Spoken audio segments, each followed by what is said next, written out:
come attivare il blocco bambini sulla Tesla? Iniziamo! Bene, quindi se vuoi accedere a queste impostazioni partiamo dall'inizio. Seleziona qui l'icona dell'auto e dall'elenco che appare devi trovare e selezionare Serrature. Scorri di nuovo verso il basso e qui troverai l'opzione blocco bambini.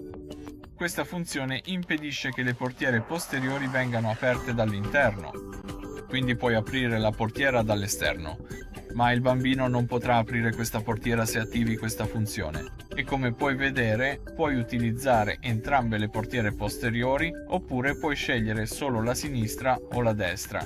Nel mio caso ho 2 bambini, quindi seleziono entrambe per disabilitare entrambe le portiere posteriori. Bene, penso che per oggi sia tutto. Per favore iscriviti al nostro canale e lascia un like sotto il video.